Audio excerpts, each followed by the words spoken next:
বাঙালিদের প্রাণের উৎসব পহেলা বৈশাখ। ১৪৩২ বাংলা নববর্ষের দিনটি উদযাপন করতে প্রিয়জনকে সঙ্গে নিয়ে বিকেলে হাতিরঝিলে আসেন দর্শনার্থীরা। এ যেন তরুণ তরুণী, কিশোর কিশোরী আর কপোত কপোতীদের মিলন মেলা। বাচ্চাকে নিয়ে ঘুরতে আসছি, প্রাণের উৎসব বাঙালির পহেলা বৈশাখ। খুবই ভালো লাগছে, কারণ পহেলা বৈশাখ তো বছরে একটা বাংলা উৎসব। এইবার এটা একটু ভিন্ন রকমের লাগতেছে। হাতিরঝিলের প্রশস্ত জায়গাগুলোতে আয়োজন করা হয় বৈশাখী মেলার। তৈরি করা হয় শহরের বুকে এক টুকরো গ্রামীণ আবহাওয়া। নাগরদোলা সহ নানা রাইড উপভোগ করেন দর্শনার্থীরা। বৈশাখ নিয়ে যে একটা কনফিউশন ছিল, আল্লাহর রহমতে সেটা নেই।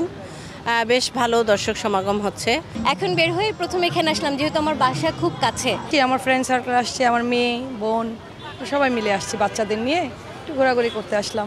সন্ধ্যার পর আয়োজন করা হয় লাইভ মিউজিকের। গান পরিবেশন করেন দেশের নামকরা সঙ্গীত শিল্পীরা। এ সময় নেচে গিয়ে নতুন বছর বরণের উৎসবে মাতেন সবাই।